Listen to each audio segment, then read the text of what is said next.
Dani, então espera um pouquinho. Uma pessoa que é codependente pode ser narcisista? Ou uma pessoa que é narcisista pode ser codependente? Ou todo codependente é narcisista? Ou todo narcisista é codependente? Ou filho de narcisista é codependente? Ou seja, as pessoas, a partir do senso comum, fazem diagnósticos que rotulam perfis e aí ficam tentando montar um quebra-cabeça. E a proposta aqui é desconstruir essa superficialidade que só traz angústia e não traz solução para ninguém, tá? E só aumenta o medo das pessoas no quesito relacionamento e não resolve para nada, não ajuda em nada.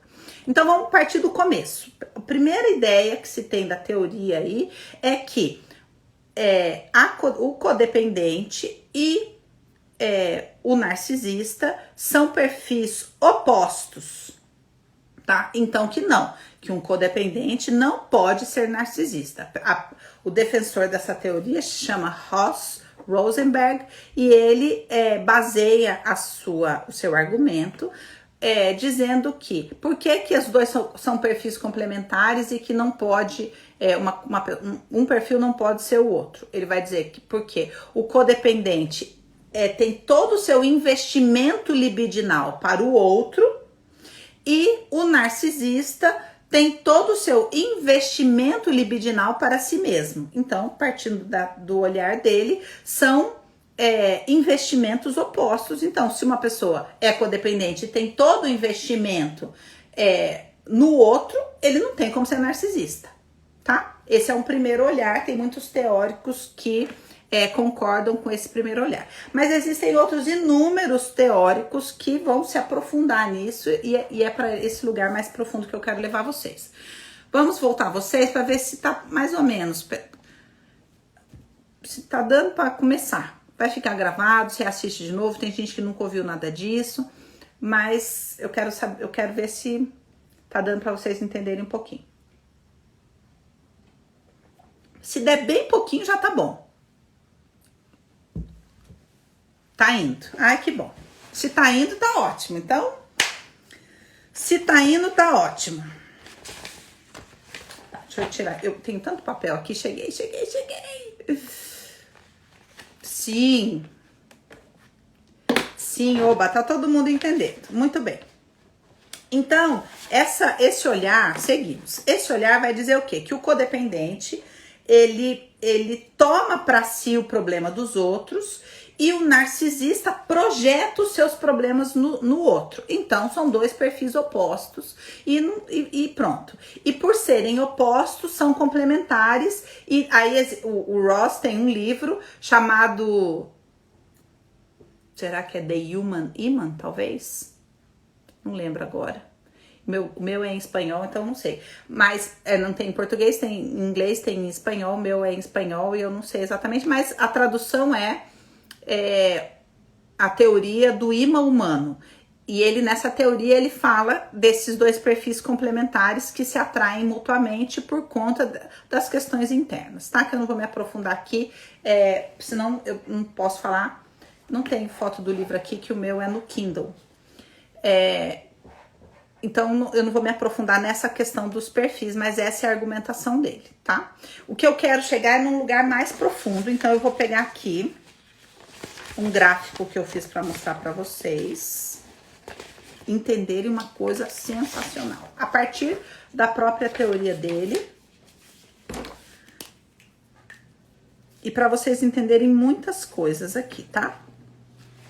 Então, a teoria dele, ele tem um argumento na teoria dele que é o The Continuum, tipo o desenvolvimento contínuo do eu, tá? Então, ele vai dizer o seguinte, que nessa polaridade aqui está o codependente, nessa polaridade aqui está o narcisista. E aí, ele vai dizer que o codependente, aqui seria um ponto de equilíbrio onde cada um dos dois vai se aproximar mais do eu.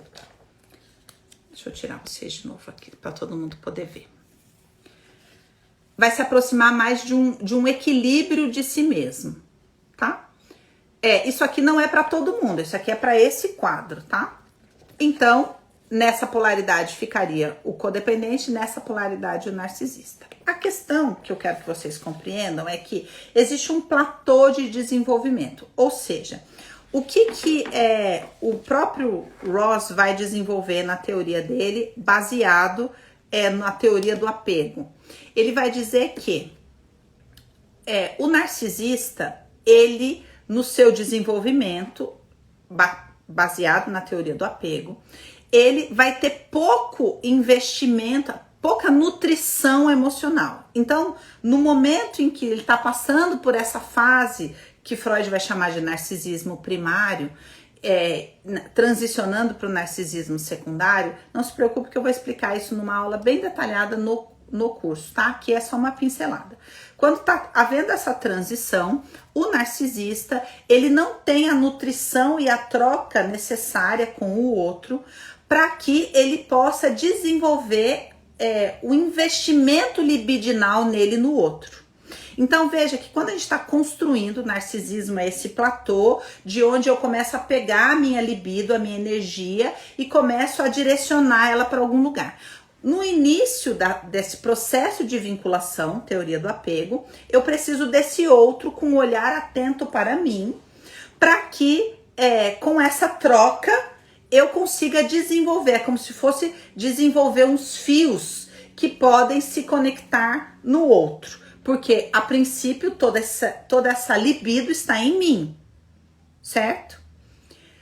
Quando há um trauma do apego e essa outra pessoa não está disponível para fazer essa conexão comigo de forma que eu me sinta seguro, para pegar esse investimento libidinal e lançar para o outro, esse investimento libidinal fica preso em mim, certo? E aí é que vai se desenvolver um quadro de narcisismo patológico. Agora, quando eu tenho esse movimento de troca com esse outro materno, né, com esse outro cuidador, com esse outro que tem um olhar que me ajuda a desenvolver uma noção de eu, platô, narcisismo, platô de constituição do eu, para que a partir de existir um eu possa existir um outro. A partir dessa troca com esse outro, eu começo a desenvolver uma forma de vinculação. Então veja que, o que eu expliquei já para vocês aí na live anterior que eu fiz, que a codependência é um transtorno de identidade que faz com que a identidade fique mal formada. Por isso que ela precisa do outro, nesse exemplo que eu tô dando aqui, precisa do outro para ter uma referência de si mesmo, tá? Então, tanto o codependente quanto o narcisista nascem deste mesmo lugar. A diferença é que o narcisista vai ter menos nutrição emocional do que o codependente. Então, o narcisista acaba ficando preso em si, enquanto que o codependente experimenta uma troca maior. Então, o narcisista não busca o outro, porque os fiozinhos não conseguiram se desenvolver a ponto de se conectar com o outro, né? E o codependente já desenvolveu, mas num apego inseguro, num apego de dependência.